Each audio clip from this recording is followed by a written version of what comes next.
नमः शिवाय।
ओम नमः शिवाय। विश्वनाथ भगवान की जय। महाकालेश्वर भगवान की, ओमकारेश्वर भगवान की, तारकेश्वर महादेव की, तारा बाबा जी की, कुबेरेश्वर महादेव की। हर हर महादेव, हर हर महादेव, हर हर महादेव। काशी विश्वनाथ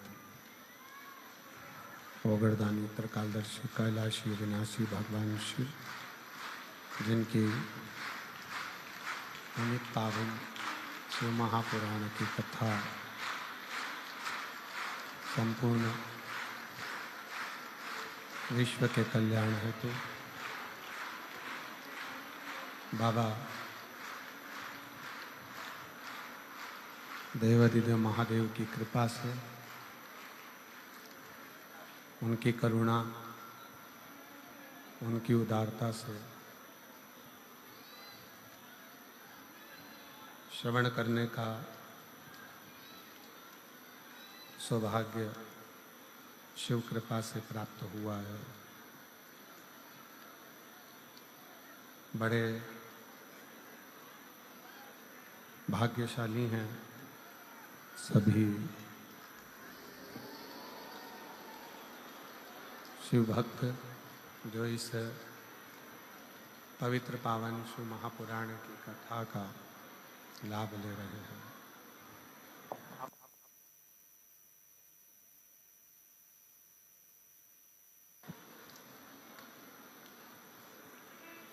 भगवान देवाधिदेव महादेव, भगवान शिव जो संपूर्ण जगत का कल्याण करने वाले हैं, संपूर्ण विश्व का कल्याण करने वाले हैं, ऐसे भगवान शिव की ये पवित्र पावन शिव महापुराण की कथा देवाधिदेव महादेव की कृपा से तारा बाबा जी की कुटिया में सिरसा हरियाणा की इस पवित्र भूमि पर आयोजित की गई है।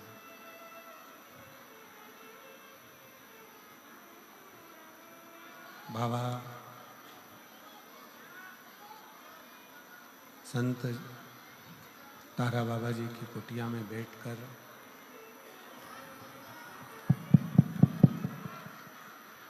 तारा बाबा जी की कुटिया में बैठकर ये पवित्र पावन शिवपुराण की कथा का दिव्य और भव्य लाभ लेने का सौभाग्य मिला हुआ है। रोज आप लोगों को ध्यान रखना चाहिए ना, प्रतिदिन तकलीफ आ रही है। शिव कथा जो जीवन के सारे तकलीफों को, दुखों को, कष्टों को दूर कर देती है, ऐसी पवित्र पावन भगवान शिव की कथा का लाभ तारा बाबा जी की कुटिया में बैठकर श्रवण करने का सौभाग्य मिला है। कथा के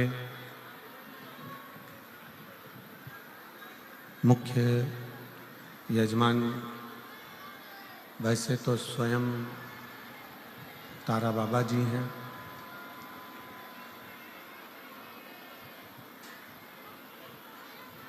जनता चिल्ला रही है।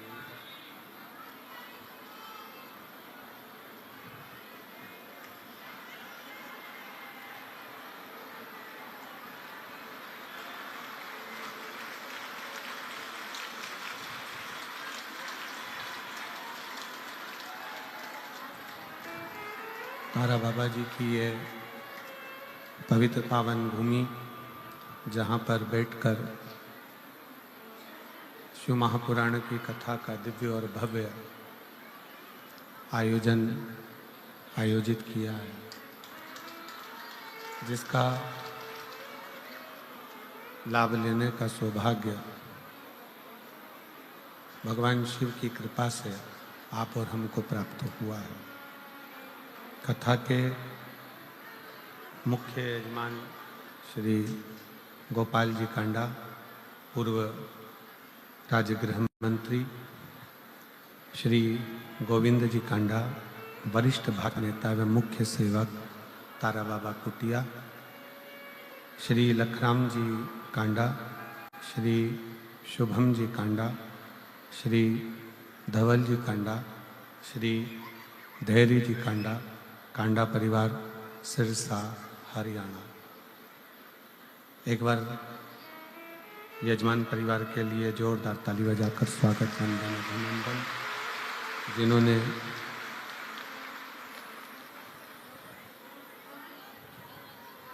इस पवित्र पावन शिव महापुराण की कथा का लाभ आप और हमको दिया है।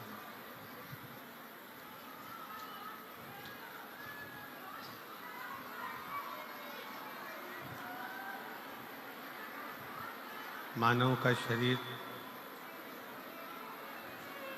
मनुष्य की देह और उस मानव के शरीर में, मनुष्य की देह में भगवान शिव की अविरल भक्ति बहुत जरूरी है,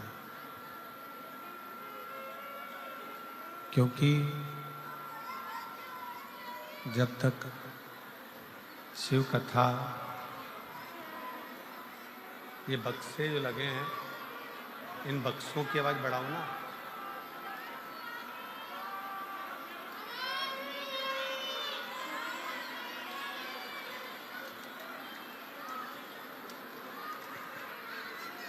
भगवान देवाधिदेव महादेव शिव, ओगड़दानी, त्रिकालदर्शी, कैलाशी, अविनाशी शंकर,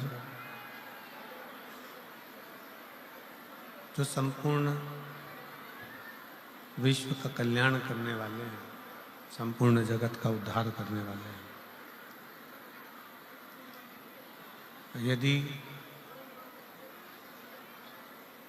मानव की देह मिले, मानव का शरीर मिले, आवाज यहाँ पर भी नहीं आ रही है बेटा, यहाँ भी आवाज नहीं है, तो इन लोगों को क्या आवाज आएगी?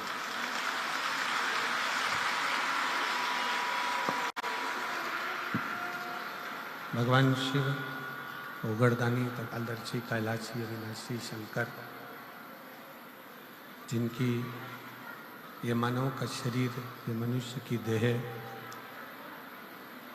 और मानव के शरीर में भगवान शिव की अविरल भक्ति, अविरल कथा,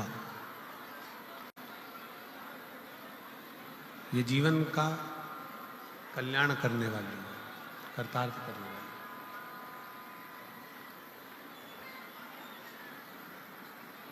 मानव के शरीर में, मनुष्य के शरीर में प्रत्येक मानव देह में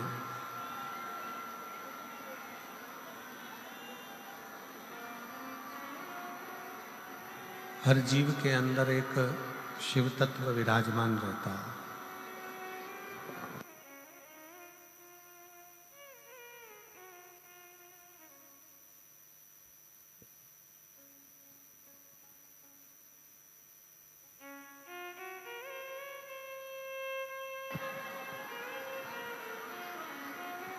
शिव तत्व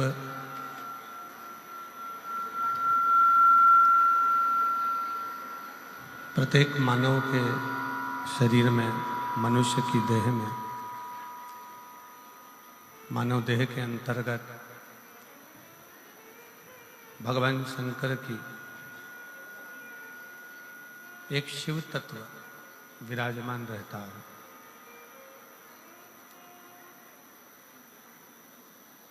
और वही शिव तत्व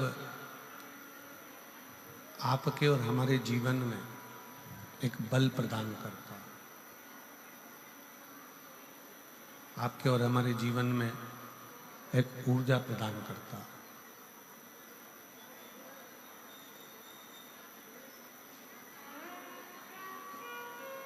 शिव महापुराण की कथा कहती है, भगवान शंकर का चरित्र कहता है, शिव तत्व कहता है, ए बेटा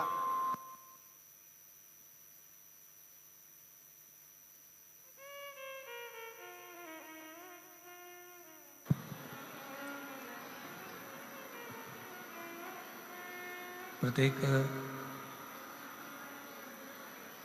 मानव के शरीर में, मनुष्य की देह में एक शिव तत्व, भगवान शंकर का एक तत्व विराजमान होता है। और जब आप और हम जिस समय पर भगवान शंकर की अविरल भक्ति को धारण करते हैं, भगवान शिव की एक निर्मल भक्ति अपने अंदर उतारते हैं, जैसे शिव जी पर एक लोटा जल आपने हमने समर्पित किया और भगवान शंकर पर जब जल समर्पित कर कर हम उस जल का आचमन करते हैं, हम उस जल को पीते हैं, आचमन करते हैं, तब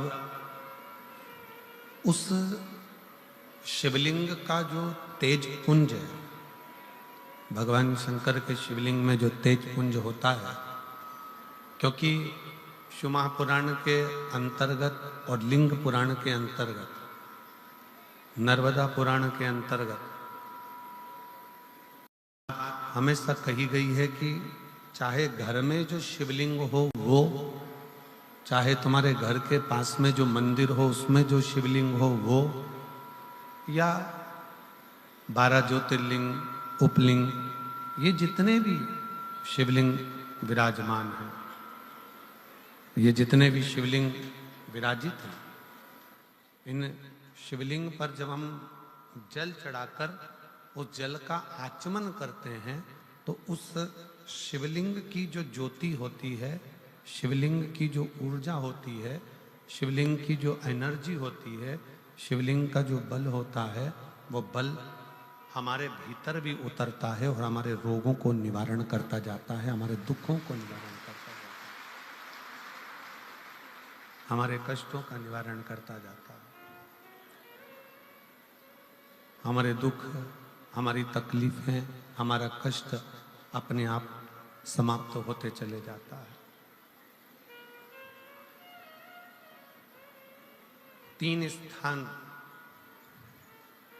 शिवलिंग पर वर्णित है कि ये 3 स्थान का जब स्पर्श करते हैं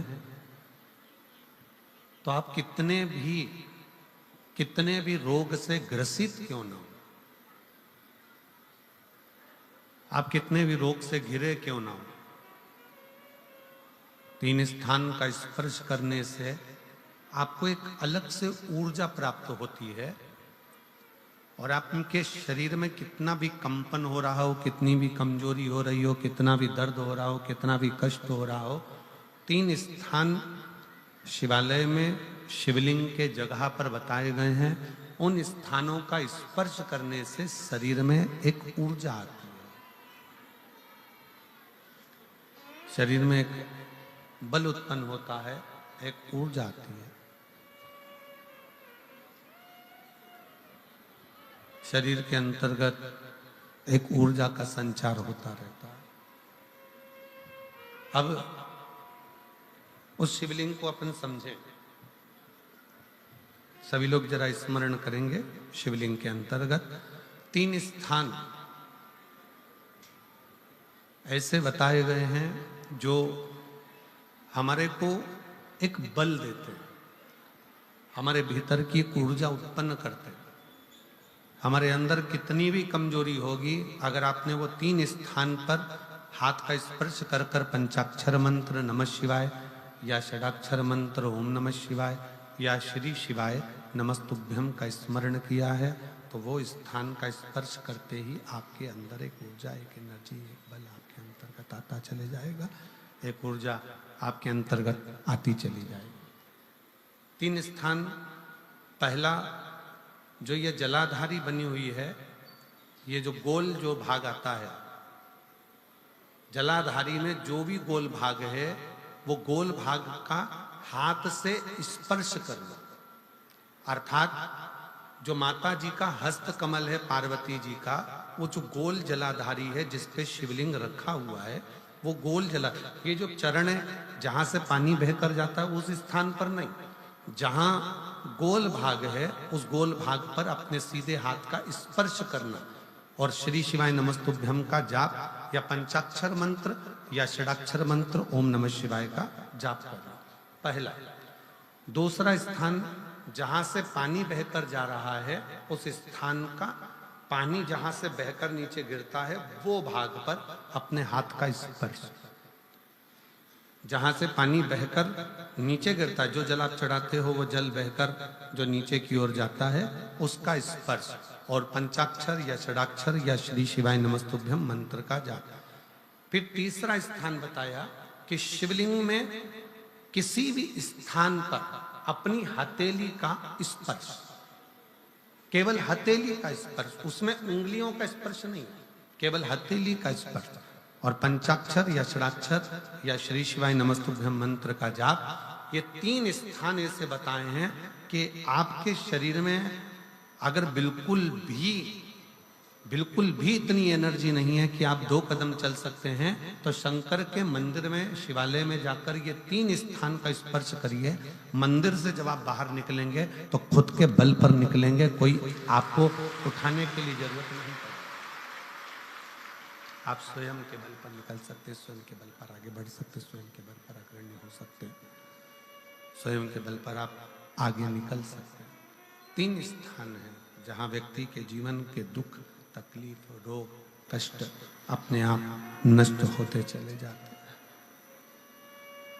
तो पहला जो स्थान है वो पार्वती जी का स्थान हस्तकमल, दूसरा कार्तिकेय और गणेश के मध्य में जो अशोक सुंदरी है और कार्तिक गणेश बैठे वहां से जो पानी नीचे की ओर आता है वो स्थान, और तीसरा अपनी हथेली का, शिवलिंग का कोई भी स्थान जहां अपनी हथेली का स्पर्श हो जाए वो स्थान। ये 3 जगह हमें बल देती है, हमें ऊर्जा देती है, हमें एनर्जी देती है।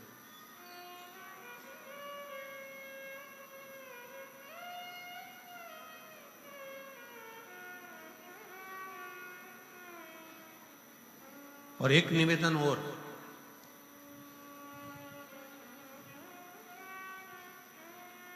आप यदि कोई कार्य के लिए निकल रहे हो, कोई कार्य करने के लिए जा रहे हो और आपका मन उस कार्य में डामाडोल हो रहा है, ये होगा कि नहीं होगा, सफलता मिलेगी कि नहीं मिलेगी, मैं कोर्ट में जा रहा हूँ या पैसे पर जा रहा हूँ, या कोई जमीन का लफड़ा है या कोई प्रॉब्लम है, इसमें सफलता मिलेगी कि नहीं मिलेगी। जब आपके दो मन, और ऐसा तो संसार में कोई जन्मा ही नहीं जिसके दो मन ना हो। घर से कथा सुनने निकलते हो तो दो मन हो जाते हैं, आज पीली साड़ी पहन के जाऊं कि नीली पहन कर जाऊं, दो मन जब भी हो जाते हैं। भोजन करने बैठते हो तो भी दो मन हो जाते हैं, दाल खाऊं कि गोभी की सब्जी से पहला टुकड़ा खाऊं। रोटी का पहला टुकड़ा जब तोड़ने का नंबर आता है तो सोच में आता है कि इससे खाऊं कि इससे खाऊं कि इससे खाऊं। दो मन तो वहां पर भी है। किसी के यहाँ शादी में गए, किसी के यहाँ शादी में पहुंचे और शादी में पहुंचकर वहां बहुत सारे स्टॉल लगे हैं, खाने की बहुत सारी व्यवस्था करी गई है। फिर दो मन हो जाते हैं कि मैं पहले चाउमीन खाऊं कि पानी पतासा खाऊं, गोलगप्पा खाऊं कि छम्मक लड्डू खाऊं, कि मैं जलेबी खाऊं कि क्या प्रसाद। मन दो हर जगह।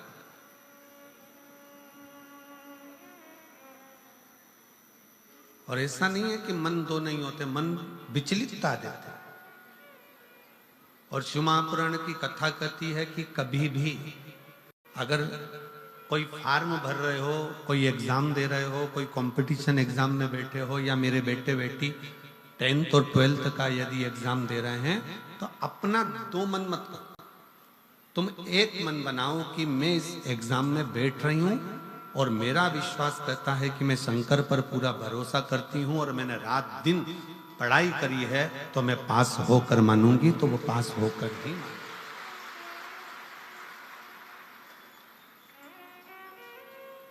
जहां मन विचलित हो जाता है, जहां मन दो हो जाते हैं, फिर वहां थोड़ा सा भ्रम उत्पन्न हो जाता है, फिर थोड़ा सा भ्रम उत्पन्न हो सकता है। पर जब आपने एक विचार कर लिया कि मुझे सफलता मिलेगी, तो ये निश्चित है कि दुनिया में कोई ऐसा पैदा नहीं हुआ कि आपकी सफलता को रोक दे, आप आगे बढ़कर ही रहो। और एक निवेदन और है, मान लो किसी कारणवश सफलता नहीं मिली और आप सफल नहीं हुए, तो चिंता मत करना, चिंता करने की जरूरत नहीं है। एक बार अगर एग्जाम दिया, एक बार अगर अपन फील्ड में उतरे और एक बार में सफलता नहीं मिली, तो चिंता मत करो, ये मत सोचो कि पीछे हट गए। शिव महापुराण की कथा में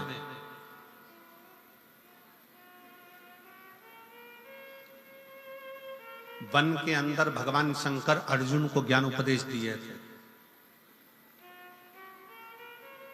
जिस समय पर एक सुअर, जंगली सुअर भागता जा रहा था, और उस समय पर जब बाण छोड़ा गया था, तब भगवान शंकर ने अर्जुन को उपदेश दिया कि अर्जुन,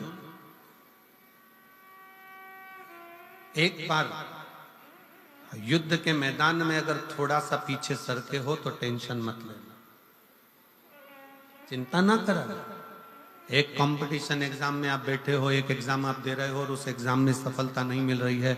आपने एक बार परीक्षा दी, एक बार आपने नीट की तैयारी करी, एक बार आपने सीए की तैयारी करी, एक बार आपने अन्य तैयारियां करी और उसमें आपको सफलता नहीं मिली और आप उसमें उत्तीर्ण नहीं हुए और आपने मन दुखी कर लिया। अब मैं तो बताओ आगे ही नहीं बढ़ पाया। चिंता न करें, भगवान शंकर का ये संवाद जो उन्होंने युद्ध के पहले अर्जुन को दिया है, एक सुअर को मारते समय, एक जंगली सुअर को मारते समय भगवान शंकर ने उपदेश दिया था, अर्जुन तीर को बहुत दूर भेजना है ना, तो तीर को थोड़ा सा पीछे खींचना पड़ेगा। उसी तरह यदि एक बार तुम्हें सफलता नहीं मिली, एक बार तुम उत्तीर्ण नहीं हुए, तो ये मत सोचना कि तुम उत्तीर्ण नहीं हो गए। भगवान शंकर ने तुम्हें लंबी दूर फेंकना चाहते थे, इसलिए तुम्हें थोड़ा सा पीछे खींच लिया है और जम कर शिव ने। आपने बहुत मेहनत करी, आपने बहुत परिश्रम करा, आपने दुनिया के लिए सब कुछ करा हो, और मान लो उसके बाद भी आपके जीवन में अगर तकलीफ आकर खड़ी हो गई, मान लो कहीं ना कहीं दुख आकर खड़ा हो गया, मान लो आप उस एग्जाम में, उस कंपटीशन में आप आगे नहीं निकल पाए, समझ लेना कि मेरे तारा बाबा ने, मेरे तारकेश्वर महादेव ने, मेरे कुबेर भंडारी ने आपके लिए कुछ अच्छा सोच कर रखा है, इसलिए वो पीछे खींचा है। और पीछे खींचा है इसका मतलब ये मत समझना कि तुम्हें पीछे रख दिया है, उसने तो अभी तुम्हें धनुष पर चढ़ाया है, और चढ़ाने के बाद मेरा शंकर जब छोड़ेगा तो फिर इतना आगे निकल जाओगे कि दुनिया तुमको देखती रह जाएगी कि तुम किस मंजिल तक पहुंचे। वो पीछे खींचता है, वो पीछे खींच रहा होता है।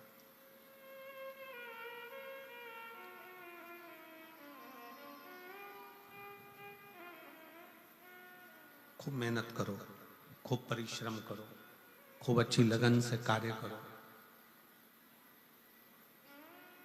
और जितनी मेहनत से कर सकते हो उतनी मेहनत से करो। जिस समय पर तुम्हारा दो मन हो रहा हो, तुम्हें लग रहा हो कि मैं निकलूंगा कि नहीं निकलूंगा, तुम्हें लग रहा है कि ये एग्जाम में क्लियर कर पाऊंगा कि नहीं कर पाऊंगा, मैं पहुंचूंगा कि नहीं पहुंचूंगा, तो यही तीन स्थान, यही तीन स्थान, तीन अक्षत को इन तीन स्थान पर ही रखा जाता है। जो तीन स्थान अभी आपको बताए हैं, एक माता पार्वती जी का गोल स्थान, हस्तकमल स्थान, दूसरा जहां से पानी बहकर नीचे की ओर जा रहा है उसी विराम स्थल पर, और तीसरा शंकर भगवान के शिवलिंग पर। ये तीन स्थान तीन अक्षत से पूर्ति कर देते।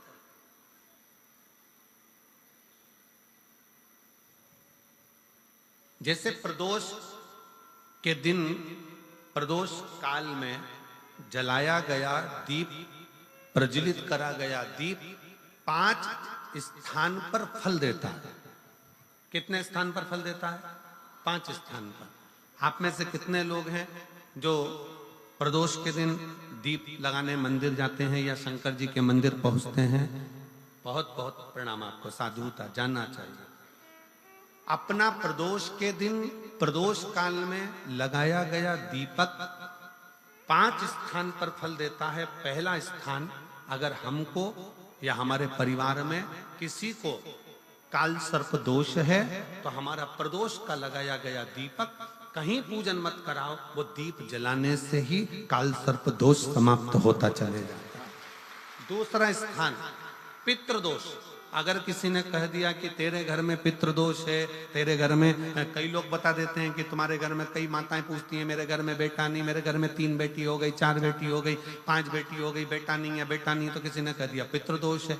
अब तुम शंकर जी की पूजन कर रहे हो, शंकर जी पे जल चढ़ा रहे हो, शिव की स्तुति कर रहे हो, तो किसी किसी की यहाँ 3 बेटियों के बाद, 4 बेटियों के बाद, एक माता ने तो लिखा है कि उसके यहाँ 2008 में उसके घर में लड़की ने जन्म लिया था, या 2008 में उसके घर में बच्चे ने जन्म लिया था, लड़की ने। उसके बाद फिर लड़की ने जन्म लिया, और उसके बाद उसके घर में कोई पुत्र का योग नहीं बना। तब उसने प्रदोष के समय पर शाम को दिया लगाना प्रारंभ करा, और 2008 में बच्ची जन्मी थी, और अब 2024 में उसके घर में लड़के ने जन्म लिया।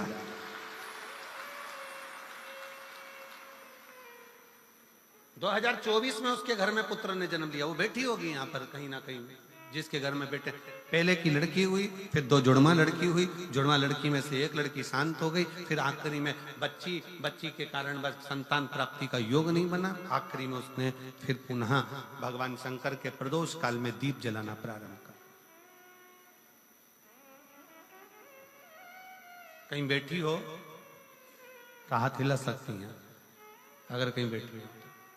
कितना कितना विचित्र कर्म है, जरा विचार करिएगा कि प्रदोष काल का लगाया गया दीपक, प्रदोष काल, प्रदोष के दिन, प्रदोष काल का जो दीपदान होता है वो सरल नहीं होता, वो सहज नहीं होता।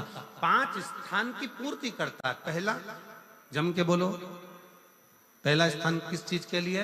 काल सर्प दोष के लिए। दूसरा, पितृदोष, कैसा भी तुम्हें कोई पितृदोष बता दे, कितना भी तुमसे कोई कह दे कि तेरे घर में पितृ का दोष है, तेरे घर में ये दोष है, अगर आप प्रदोष के दिन, प्रदोष काल में अर्थात सूर्य अस्त के समय के 2:45 तक का जो समय होता है, 2 घंटे के समय का, उसके अंतर्गत अगर आप प्रदोष काल के समय में भगवान शंकर को दीप लगाने के लिए अगर पहुंचे हो तो वो आपको फल देगा ही, पितृदोष का निवारण होगा ही, चाहे तुम कुछ करो चाहे मत करो, वो पितृ की शांति करा दे।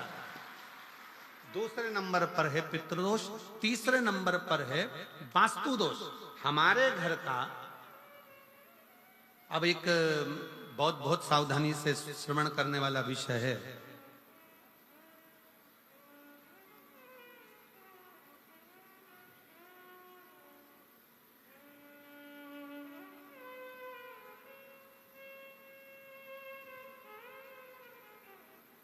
यदि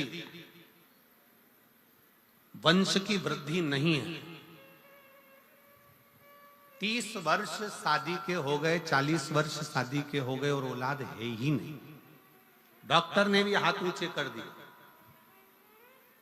टेस्ट पे भी करवाया, आईवीएफ करवाया, सब कुछ तुमने करवा लिया, तो भी औलाद नहीं है, तब आखिरी में एक काम चालू करो, प्रदोष का दिन दोनों पति पत्नी व्रत चालू कर दो प्रदोष का, और प्रदोष काल में शाम के समय जाकर एक ही दिए में 2 लंबी बाती जानते हो ना, रुई की लंबी कपास की बाती 2, और दोनों बाती एक ही दिए में रखकर पति पत्नी दोनों उसको प्रज्वलित करना प्रारंभ करें, बाबा संतान देकर ही रहेगा, औलाद आएगी ही।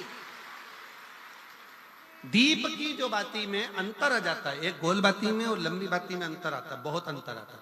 पितरों के लिए गोल बाती का प्रयोग बहुत कम होता है महाराज, देवी जी के लिए, माता रानी के लिए, जगत जननी के लिए गोल बाती का प्रयोग बहुत कम होता है महाराज, ध्यान रखिएगा। एक पितृ के लिए, एक जगत जननी जगदम्बा दुर्गा भवानी के लिए गोल बाती का प्रयोग कम होता है, लंबी बाती का प्रयोग ज्यादा होता है। क्यों? क्योंकि हमारे घर की कुल देवी और हमारे घर के पितर हमारे वंश की वृद्धि करें, इसलिए लंबी बाती रखी जाती है, जिससे हमारा वंश बहुत लंबा चले, बहुत उन्नति की ओर बढ़े, इसलिए लंबी बाती का प्रयोग किया। शिव महापुराण की कथा कहती है 5 जगह पर हमारा जलाया गया एक दीप जो प्रदोष के दिन प्रदोष काल में लगाया जाता है, 5 जगह पर भारी पड़ता है। पहले नंबर पर जम के बोलते जाओ, काल सर्प दोष, दूसरे नंबर पर पितृदोष, तीसरे नंबर पर घर का वास्तु दोष। हमारे घर में कितना भी वास्तु दोष है, कोई ने कह दिया यहाँ बाथरूम नहीं बनना थी, यहाँ पर शौचालय नहीं बनना था, यहाँ सीढ़ी नहीं बनना थी, वो सीढ़ी वहां बनना थी, ये सीढ़ी वहां बनना थी, तुम पूरा घर तोड़वा के देख लो, उसके बाद में जैसा वास्तु वाले हैं वैसा करा कर देख लो, उसके बाद भी तुमको शांति नहीं मिले तो समझ लेना कि तुम्हारे घर में अब वास्तु दोष तो तुमने दिखाकर समाप्त कर लिया, फिर भी वो समाप्त नहीं हो रहा, तो प्रदोष काल का लगाया गया प्रदोष के समय का दिया आखिरी में वास्तु दोष को भी समाप्त कर देता है और उसमें भी फल प्रदान करता है। काल सर्प दोष, पितृदोष, वास्तु दोष। चौथे नंबर पर 1 रुपया कमाया, 1.25 रुपये खर्च हुआ, पैसा आया गया, ये चौथे नंबर का व्यापार में थोड़े दिन दुकान अच्छी चली, थोड़े दिन बैठ गए, थोड़े दिन काम चला, थोड़े दिन बैठ गए, गाड़ी चली थोड़े दिन फिर बैठ गए, अर्थात हमारी फैक्ट्री थोड़े दिन चली फिर बैठ गए, कहीं ना कहीं तकलीफ, थोड़े दिन खाते थोड़े दिन रोते वाला चल रहा है। तो प्रदोष काल का, प्रदोष के समय का दिया इस दुख को समाप्त कर कर रेगुलर एक जैसी सांझी, एक जैसी लक्ष्मी की वृद्धि करते चले गए, प्रदोष काल का। और 5वें नंबर का प्रदोष काल का दिया, प्रदोष समय का दिया 5वें नंबर पर रोग का निवारण का, रोग निवारण।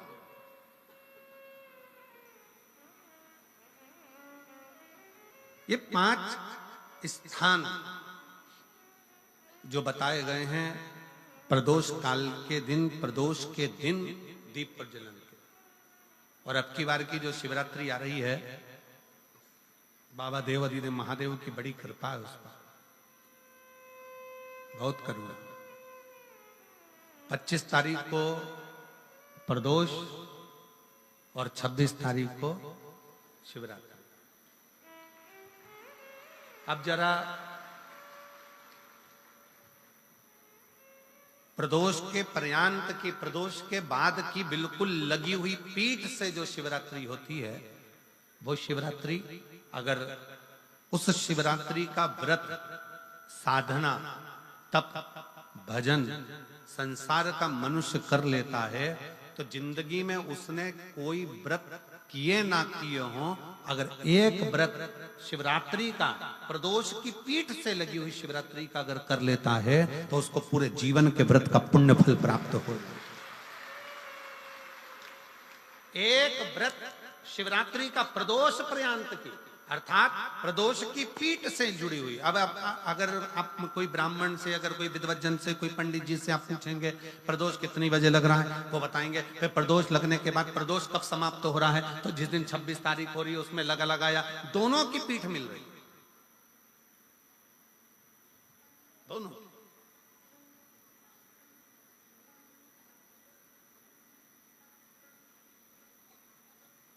करो व्रत।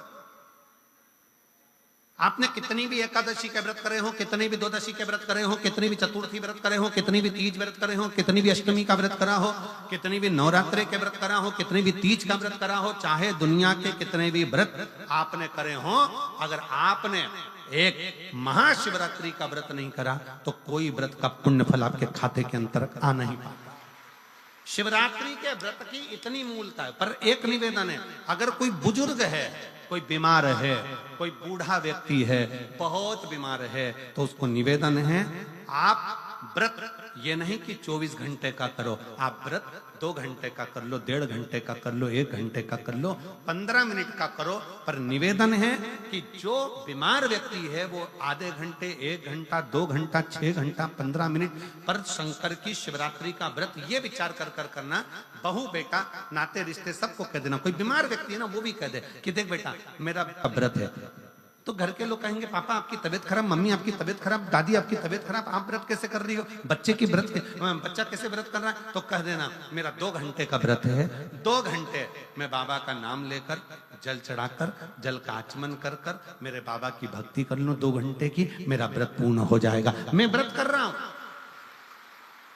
आधी में पुनी।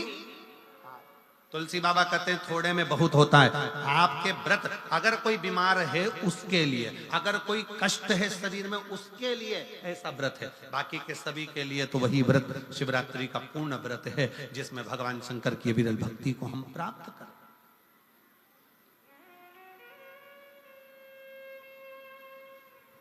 और शंभु शरणे पड़ी मांगू घड़ी रे घड़ी, दुख काटो दया करीन दर्शन। ओ शंभु शरणे पड़ी मांगू घड़ी रे घड़ी, दुख काटो दया करीन दर्शन। भगवान शंकर की अविरल भक्ति को धारण करिए, शिव तत्व को धारण करिए, शिव उपासना को धारण करिए।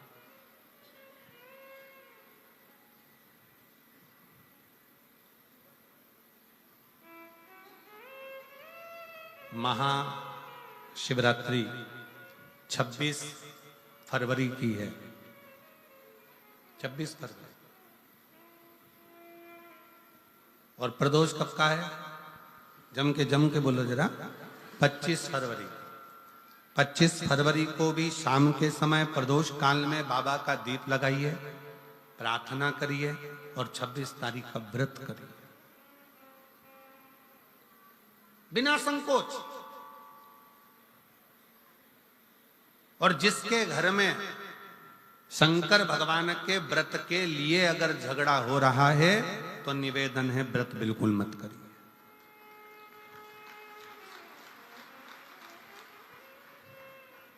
पति पत्नी का झगड़ा हो रहा है, पति कह रहा है क्या शंकर शंकर लग रहा है, अपने को शिवरात्रि के दिन शंकर जी का अपमान नहीं सुनना। इसलिए राजी हो तो व्रत करो, राजी नहीं है पति परिवार के लोग राजी नहीं है, चिड़चिड़ कर रहे हैं तुम्हारे व्रत करने से, तो आपके चक्कर में शंकर भगवान की निंदा तुम्हारे कान में जाए, ऐसा व्रत किसी का, ऐसे व्रत की कोई मूलता नहीं। आपके घर के लोग राजी हो, माता पिता राजी हो, सास ससुर राजी हो, पति राजी हो, पत्नी राजी हो, परिवार के लोग राजी हो, बेटा बेटी सब, बच्चों का मन है मम्मी मुझे व्रत करना है, हाँ बेटा कर, एक ही तो व्रत करना है शिवरात्रि का, करो। घर के बुजुर्ग ने कह दिया मुझे व्रत करना है, बिल्कुल करो, आज का मौका मिला है आपको करने का, महाशिवरात्रि का व्रत करिए। पर घर के अंदर अगर तुम्हारे व्रत करने से झगड़ा हो रहा है, काय को व्रत कर लिया, क्या होता है शंकर जी का व्रत करने से, क्या होगा शंकर जी का तप करने से, जबरदस्ती वो सीओर वाले महाराज के चक्कर में पड़ी हो, क्या होगा शिवरात्रि व्रत से, क्या होगा शंकर जी को जल चढ़ाने से, तो उससे अच्छा है अपने घर में बैठो, श्री शिवाय नमस्तुभ्यं,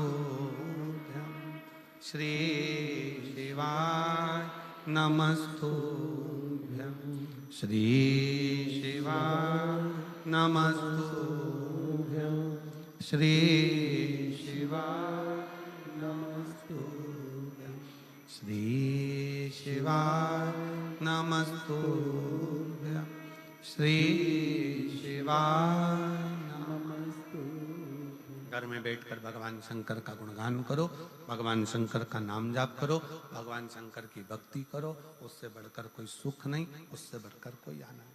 पर निंदा ना सुनते हुए, कुछ गलत विचार ना लाते हुए, गलत सोच ना लाते हुए, गलत दृष्टि ना रखते हुए, गलत भाव ना रखते हुए भगवान शंकर की विरत भक्ति को अपने भीतर उतारने का प्रयास करिए, शिव को अपने अंदर उतारने का प्रयास करिए। शिव भक्ति, शिव महापुराण की कथा कर रही है। 3 स्थान का स्पर्श रोग का निवारण कर देता है। 3 जगह पर चढ़ाया गया अक्षत हमारे मन को एकाग्रित कर कर और हमें अपनी मंजिल तक पहुंचा देता है। और प्रदोष और शिवरात्रि के मिलन का महोत्सव हमारे जीवन को आनंदता देता है, आनंद।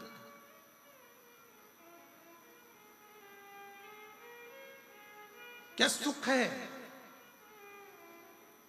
आपके यहाँ तो सिरसा वालों को तो बड़ी बड़ी बधाइयां हम दें कि सिरसा की पवित्र भूमि पर तारकेश्वर महादेव विराजमान है। कम से कम 1 लोटा चढ़ाने के लिए, जल के लिए आप हृदय से पहुंच तो जाते हो। यहाँ तारकेश्वर महादेव विराजमान है। तारकेश्वर महादेव बेटे, आवाज सेट नहीं है, गला पकड़ रहा है, सेट करिए उसको। तारकेश्वर महादेव जी यहाँ विराजमान है। भगवान शंकर स्वयं विराजित, शिव शिव, शंकर शंकर। मैं माननीय गोपाल जी कांडा जी से कहूंगा, गोपाल जी जैसे भक्त यहाँ बैठकर कथा को सुन रहे हैं, कुबेरेश्वर धाम पर आज से शिव भक्त पहुंचना चालू हो गए, और जिसमें 26-25 तारीख से कार्यक्रम है। 25 तारीख से रुद्राक्ष महोत्सव, 25 फरवरी से चालू होगा। पर लोगों का विश्वास ऐसा होता है, जैसे इस पवित्र प्रांगण में आप लोग बैठे हो। कल हम देख रहे थे कि गोविंद जी उधर जहां राम जी की मूर्ति है, राम बगीची जहां बनी है, कल हम देख रहे थे कि 9 पंडाल, 6 पंडाल तो पहले लग चुके हैं। ये सारे पंडाल अगर पूरे तारा बाबा की कुटिया में गिने जाएं तो 6 पंडाल तारा बाबा की कुटिया में कथा से भर चुके हैं, और 3 पंडाल कल और बनाएगा। ऐसे मिला के 9 पंडाल तारा बाबा की कुटिया में लगा। कल गोविंद जी मां खड़े होकर पंडाल बनवा रहे थे, आगे रहकर सदगुरु वो बिछात करवा रहे थे बैठने के लिए, बिछात करवा।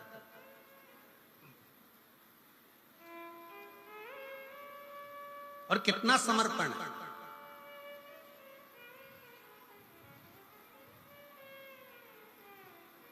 गोपाल जी, हम इतनी कथाएं करते हैं, साल भर कथाओं का क्रम रहता है, सूरत कथा करी, उसके दूसरे दिन साकरी कथा हो गई, साकरी के दूसरे दिन छत्तीसगढ़ कथा हो गई, छत्तीसगढ़ कथा के बाद दूसरे दिन प्रयागराज कथा हो गई, प्रयागराज के दूसरे दिन सिरसा कथा हो गई, सिरसा के दूसरे दिन सीहोर कथा हो जाएगी, सीहोर के दूसरे दिन भटिंडा पंजाब कथा हो जाएगी, भटिंडा पंजाब के दूसरे दिन फिर महाराष्ट्र कथा हो।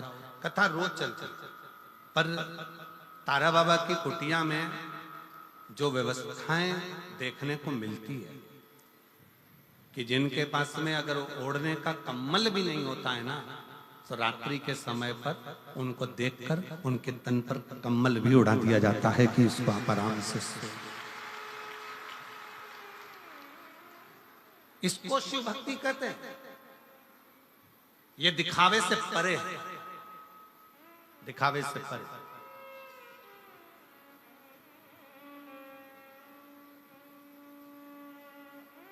इसी को शिव तत्व कहता है, इसी को शिव।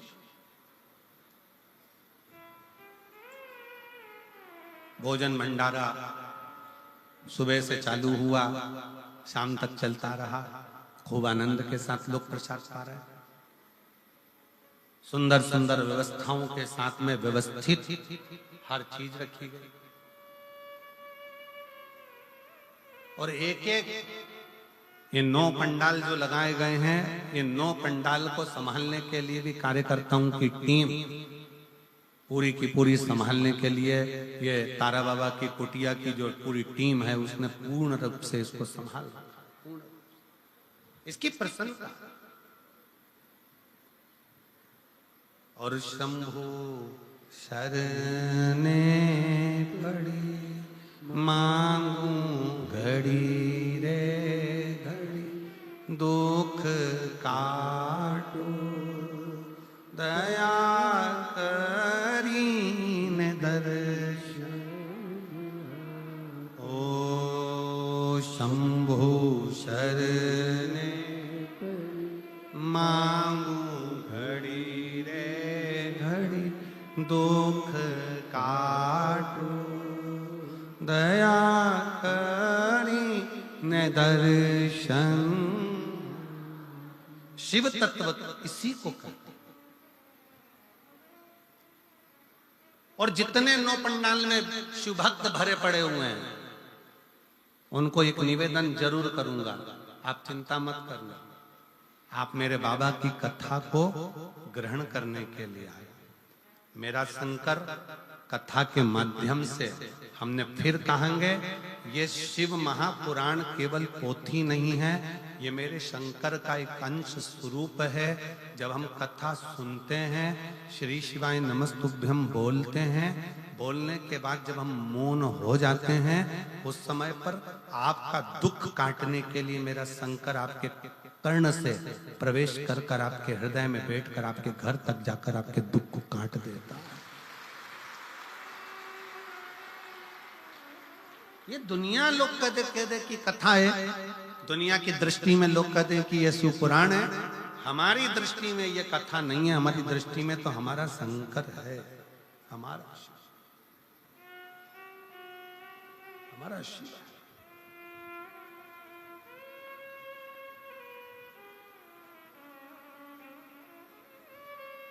शिव शिव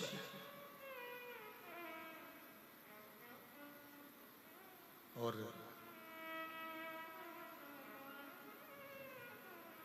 जो दिल से मांग लिया, जिसने दिल से कह दिया, जिसने दिल से पुकार लिया, शिव आ गए। ब्रह्मा ब्रह्मलोक में रहते हैं, भगवान विष्णु बैकुंठ में रहते हैं। उनको आने में देरी हो सकती है, पर मेरा शंकर इसी पृथ्वी पर रहता है, इसी भूमंडल में रहता है, इसी ब्रह्मांड में, इसी पृथ्वी पर मृत्यु लोक का देव अधिदेव महा।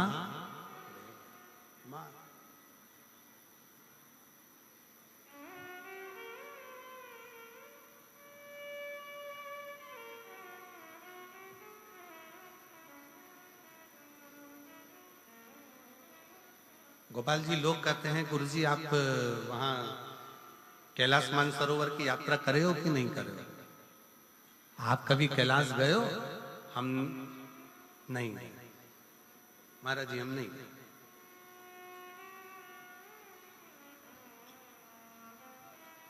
हम नहीं गए। कहा आप इतने बड़े शंकर जी का गुणगान करते हो और आप कैलाश नहीं गए? हमने कहा वो कैलाश वाला खुद शिव महापुराण की कथा में रोज आता है और रोज भक्तों का दुख काट कर जाता है, प्रतिदिन आता है।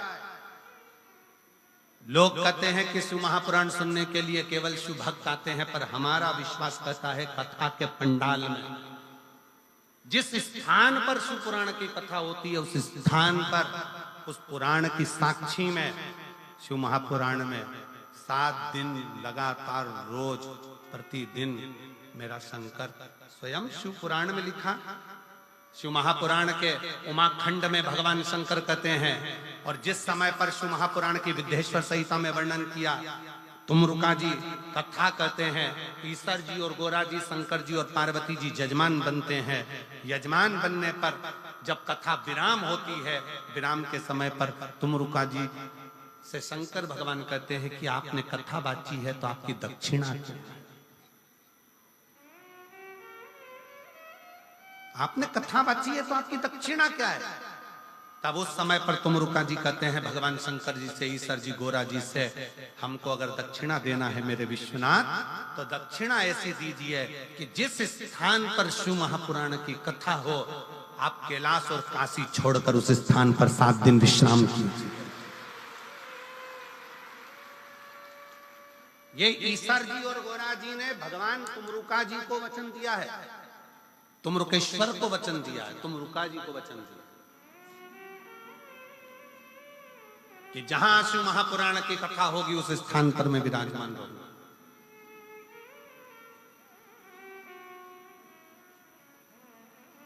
वे स्वयं उस स्थान पर।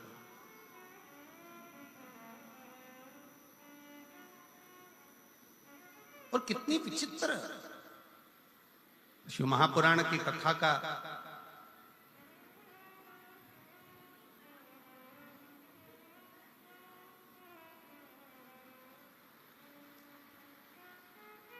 शिव महापुराण के विचारों का, शिव महापुराण का स्मरण दुनिया तुमसे कह दे कि हम कथा सुनने जा रहे हैं।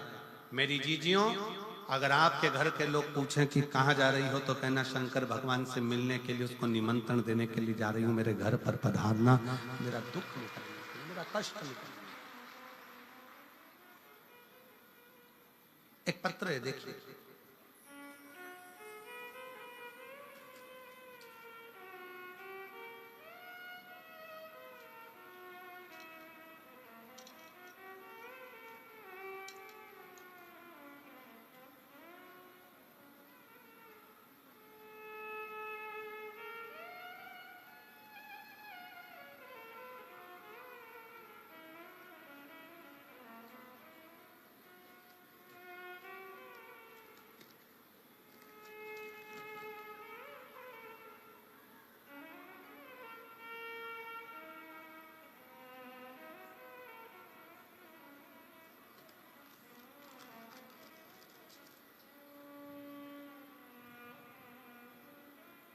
मेरा नाम गीता देवी, मेरे पति का नाम नवीन कुमार है। मेरा गांव गंगवा, जिला हिसार की रहने वाली है। आप ही हैं? आ जाइए, बेलपत्र लेकर जाइए, आ जाओ। सबसे पहले गोपाल जी कांडा जी को धन्यवाद देती हूँ कि उन्होंने हमें दूसरी बार शिव पुराण सुनने का मौका दिया है। जिन्होंने इतनी सुंदर कथा सुनने का हमें मौका दिया। एक लोटे जल व शिव कथा का क्या वर्णन करूं गुरुदेव। 2018 से सरकारी नौकरी की तैयारी कर रही थी, पर बाबा ने मुझे आज 2024 में सरकारी नौकरी दी है। गुरुदेव, मैंने जितनी जगह पर अभी ज्योतिषों को दिखाया, सबने कहा था कि तुम्हारी किस्मत में सरकारी नौकरी नहीं है। मैंने आस छोड़ दी थी। तब एक बार मैं अपने माई के गांव